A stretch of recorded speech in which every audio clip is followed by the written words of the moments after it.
As Tai Lopez would famously say, the more you knowledge, the more you Lamborghini. Something like that. And the reason is because Knowledge is considered to be power. And who has the most amount of knowledge? Well, technically it's this guy, but he's dead now. If we were talking about what entity has the most amount of power in today's day and age, that would probably have to be Google. Think about this.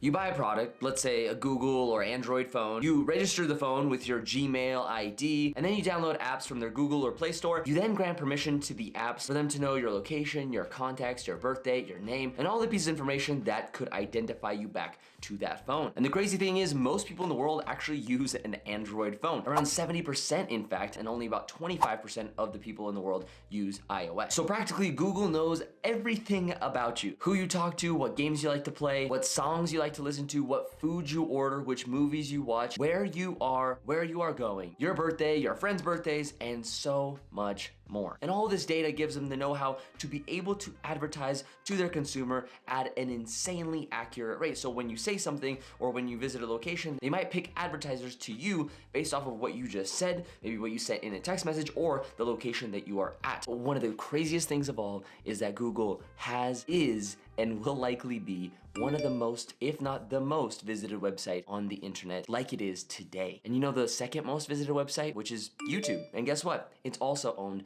by Alphabet, which is the parent company of Google. But even though it's the most visited search engine and even owns the second most visited search engine, it doesn't actually make it the biggest company in the world. And in fact, the company that's sitting on that throne today is actually Apple. But even though Apple is the most valuable public company, most of its revenues actually come from the sales of an iPhone. And because of that one fact, it actually makes it somewhat more replaceable than something like a search engine, which is Google's most valuable product. So even though Apple is king, it is more likely that in the future, the iPhone is more likely to lose some popularity than for Google search engines to go absolutely obsolete. And if you think Google's technology just stops at search engines, well, there's a lot more that we need to talk about. One of Google's purchases that happened in 2014 that they acquired for $600 million is a company called Deepmind, which is a pretty big purchase if you ask me, especially for a company that's not profitable. So what does Deepmind actually do besides burn a hole in Google's pocket? Well, they make artificial intelligence using big data. That company could become a $1 to $2 to $3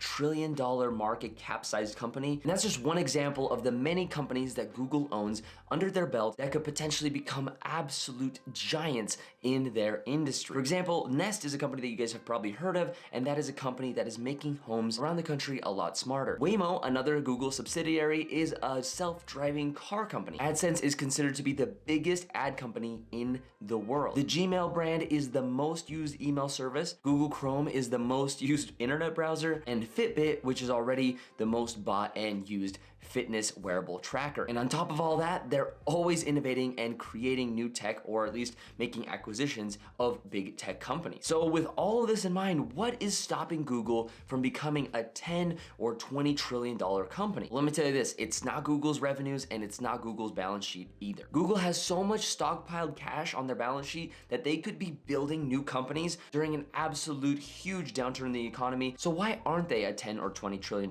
company? Well, it's likely the fact for the amount of shares that they have outstanding, which is another reason why they have a high ticket stock price. You see, the more shares that a company has available, the lower the stock price is. And Google, for now, has a lot less shares than most big companies, including Apple, has today, which is the same reason why, even though they're not too far off in market cap, their stock prices are much, much different because of the amount of shares outstanding. And that's exactly why the 20-to-1 stock split that Google is about to have is such a big deal to investors and will likely lead to a surge of people accumulating Google shares once the split happens. And this stock split and the retail interest that will come will likely lead Google to becoming a multi-trillion-dollar market cap company from the about $1.5 to $2 trillion that they're at today. What about 10 trillion? Doesn't that seem a little bit absurd? That would put Google, in terms of size, bigger than Canada. Yeah, not a company, but a country. But how do we actually get to that $1 trillion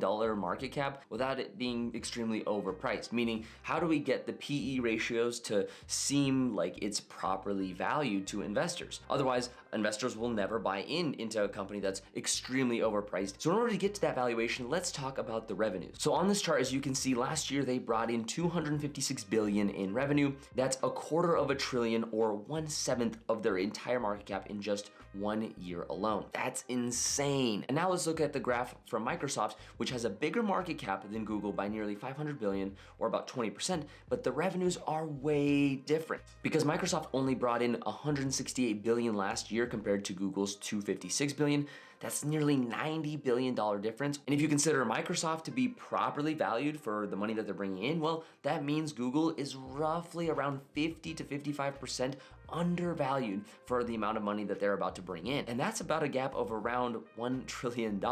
So not really that small by any means, which would already put Google's valuation at around Apple's valuation of $3 trillion. So that really makes me think that if Apple was the first company to hit the $3 trillion mark, and so far Google is seemingly starting to outpace the growth that Apple has had over the years, which means Google is on track to possibly beating them to that next big figure, which could be $5 trillion or $10 trillion in market cap. And of course, there are other companies that might take that spot. Microsoft could be one of them, Tesla could be one of them, Amazon could be one of them. There's a lot of companies in the running to get to that $10 trillion market cap valuation, but Google is definitely a contender for that number one spot. But who knows? Let me know down in the comment section below what you think will be the first company to hit $10 trillion.